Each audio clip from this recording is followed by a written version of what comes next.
മാനം കെടുത്തരുതേതാ. അപ്പൊ ഇബ്രാഹിം നബി അങ്ങനെ പ്രാർത്ഥിച്ചപ്പോ അള്ളാഹു ഇബ്രാഹിം നബിക്ക് ഒരു മറുപടി കൊടുത്തു അത്രേ, നിന്നെ ഞാൻ പരലോകത്ത് മാനം കെടുത്തൂല. ആ മറുപടി മുന്നിൽ വെച്ച് ഇബ്രാഹിം നബി അള്ളാഹിനോട് ചോദിക്കണേ, പടച്ചോനെ നീ എന്നെ അപമാനിക്കുകയില്ല എന്ന് പറഞ്ഞിരുന്നില്ലേ റബ്ബേ? എന്റെ ബാപ്പാനെ നരകത്തിന്റെ ഇരയായി ഈ കോലത്തിൽ കാണുന്നതിനേക്കാൾ വേറെ എന്താ അപമാനം എനിക്കുള്ളത്?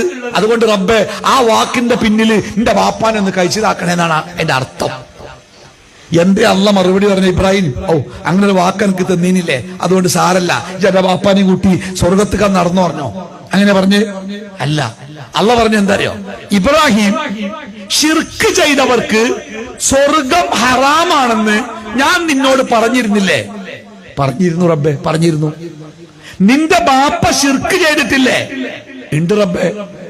പിന്നെ എന്തിനാ ഇബ്രാഹിം വേണ്ടാത്തൊരു ചോദ്യം?